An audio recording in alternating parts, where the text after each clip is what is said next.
Masih di Ayus Pagi, pemirsa, polisi mengungkap sejumlah fakta baru dalam kasus klinik aborsi ilegal di Jalan Percetakan Negara, Jakarta Pusat. 3 fakta baru terungkap dalam rekonstruksi kasus yang diikuti oleh 10 tersangka Jumat kemarin.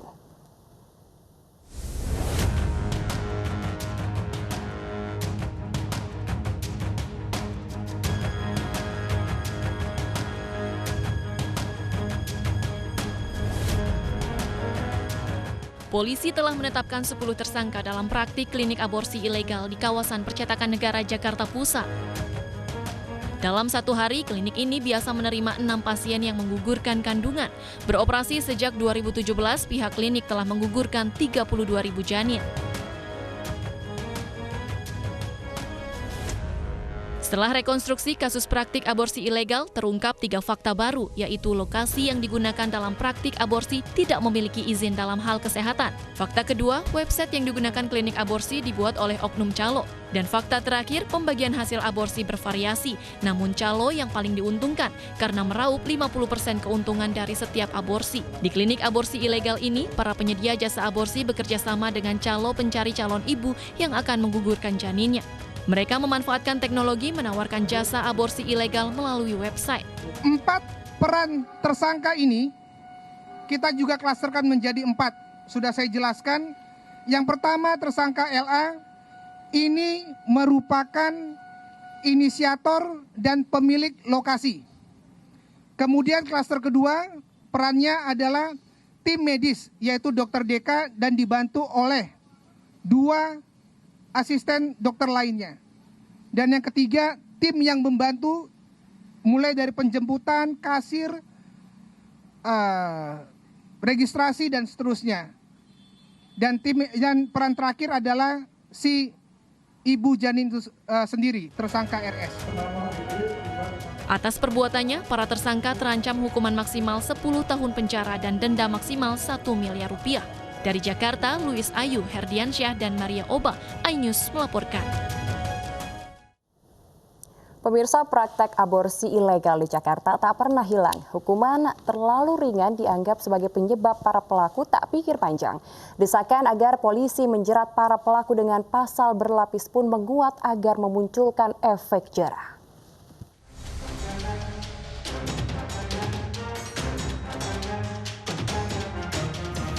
Tak ada yang menyangka bahwa rumah di pinggir jalan ini tempat praktek aborsi ilegal. Lokasinya di Jalan Percetakan Negara, Jakarta Pusat. Wan pengelola kepada polisi sudah lebih 30.000 janin mereka gugurkan sejak beroperasi 3 tahun lalu. Dalam sehari tempat ini menampung 6 pasien dengan keuntungan 10 juta rupiah. 10 orang jadi tersangka termasuk 1 pria berperan sebagai dokter yang ternyata belum menyelesaikan pendidikan profesi. Ironisnya, polisi belum 1 bulan menggerebek praktek haram serupa tak jauh dari lokasi, tepatnya di Jalan Raden Saleh, Jakarta Pusat. Praktek aborsi ilegal di lokasi ini terbongkar dari pengembangan kasus pembunuhan warga negara asing, bos pabrik roti di Bekasi oleh sekretarisnya.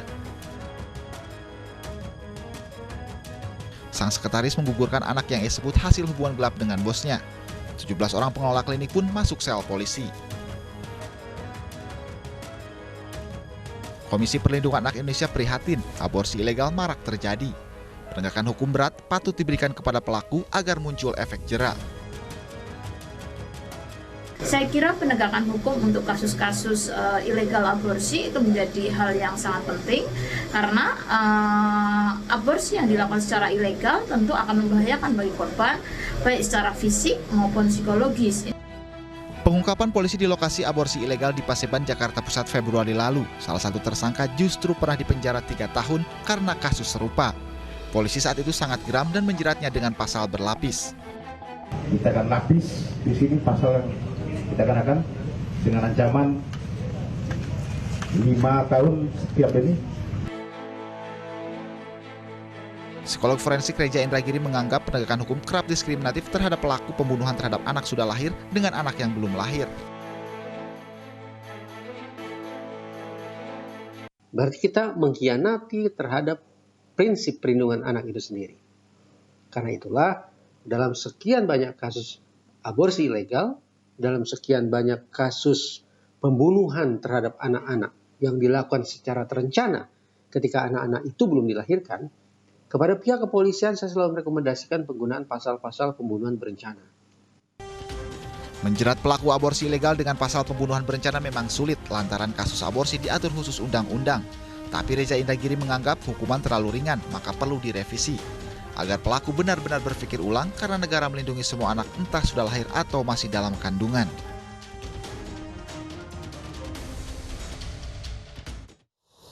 Sejumlah pegawai KPK keluar dari lembaga anti rasuah. Dalam kurun waktu Januari hingga September 2020, sudah ada 31 pegawai KPK mundur termasuk mantan juru bicara Febri Diansyah.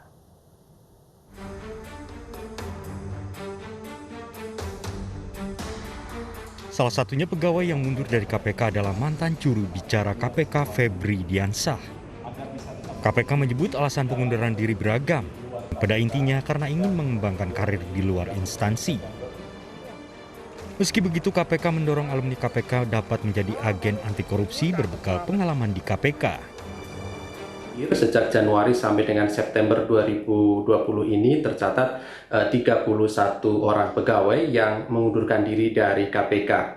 Adapun yang menjadi alasan dari para pegawai tersebut kemudian mengambil keputusan untuk mengundurkan diri dari KPK sangat variatif.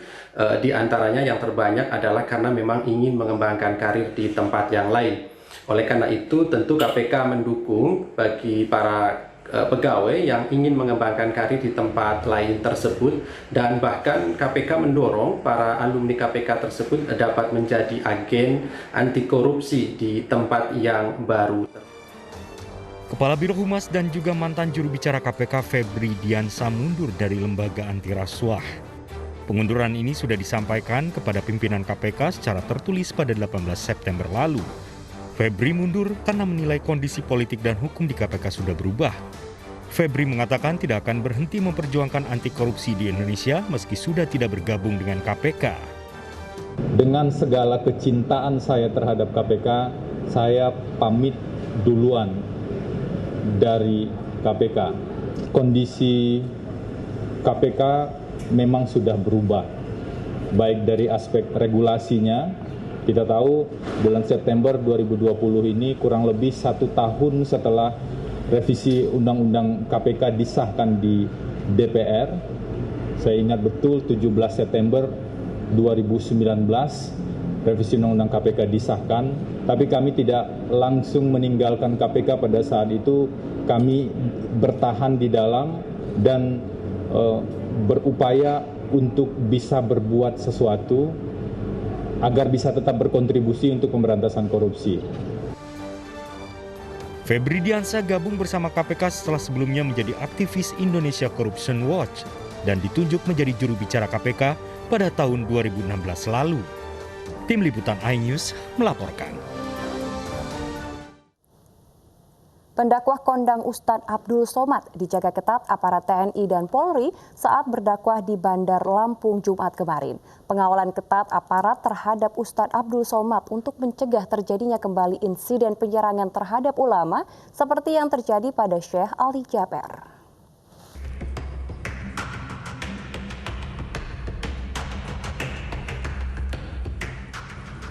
Pemandangan tidak biasa terjadi saat dai kondang Ustadz Abdul Somad berada di Bandar Lampung untuk berdakwah.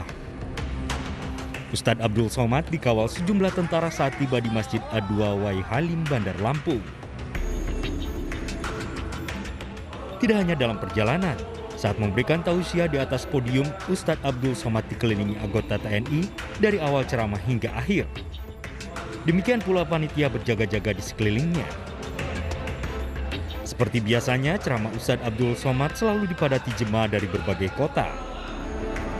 Dalam ceramahnya, UAS mengajak jemaah untuk memperbanyak doa dan sholawat kepada Nabi Muhammad SAW. Ustadz, wawancara sebentar Ustadz. Tanggapannya Pak Ustadz datang ke Lampung Pak Ustadz. Lampung mantap. Mantap Pak Ustadz. Ada kekhawatiran nggak Pak Ustadz datang ke Lampung Pak Ustadz? Ada, lancar aja Pak Ustadz ya. Selamat jalan Pak Ustadz. Siap Pak Ustadz.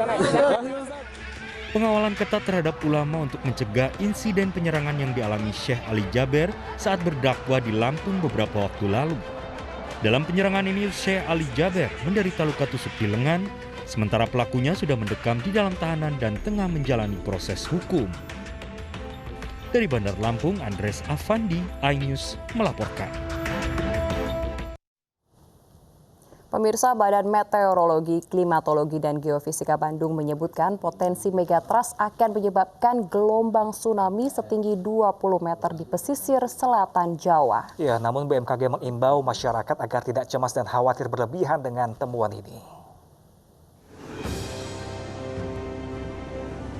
Badan Meteorologi, Klimatologi, dan Geofisika menyebut gempa megatrust yang berada di lempeng Eurasia di Laut Lepas Jawa berpotensi menimbulkan tsunami setinggi 20 meter menuju daratan. Hal ini diungkapkan setelah tim BMKG dan ITB meneliti potensi megatrust di selatan Indonesia. Potensi tsunami besar terjadi bila segmen-segmen megatrust di sepanjang Jawa pecah secara bersamaan. Dari barat Sumatera yang menyambung sampai selatan Jawa hingga selatan Nusa Tenggara itu adalah suatu daerah subduksi atau zona megatrust atau tempat pertemuan dua lempeng tektonik dunia. Di sana memang ada potensi-potensi gempa yang diskenariokan dalam kondisi yang optimal atau terburuk, sehingga kita memiliki kesiapsiagaan. Kita bersiap yang terburuk sehingga kita memiliki kemampuan yang terbaik. BMKG akan mengedukasi masyarakat sekitar pesisir Pulau Jawa, Sumatera, dan Nusa Tenggara mengenai bahaya potensi gempa megatrust. Jalur evakuasi dan alat pendeteksi gempa bumi juga telah terpasang di seluruh pantai di Indonesia. BMKG juga mengimbau agar masyarakat tidak perlu cemas dan khawatir yang berlebihan dengan temuan ini. Antara 7 sampai 8 itu sudah 4 kali. Jadi gempa megatrust itu memang memiliki potensi yang besar dan catatannya ada. Setelah kegempaan memang BMKG mencatat tingginya aktivitas di wilayah tersebut, sehingga kita patut untuk terus meningkatkan langkah-langkah upaya mitigasi baik gempa bumi maupun tsunami. Kawasan di pesisir selatan Pulau Jawa memang dikenal sebagai daerah rawan gempa dan tsunami. BMKG mencatat sudah terjadi tsunami sekitar 5 kali dengan kejadian terakhir, yaitu tsunami Pangandaran pada tahun 2006 lalu. Tim Liputan iNews melaporkan. Wisatawan asal Jakarta dilarang berlibur ke kawasan Puncak Bogor. Informasi dalam negeri lainnya akan hadir usai jeda, pemirsa, tetaplah di iNews Pagi.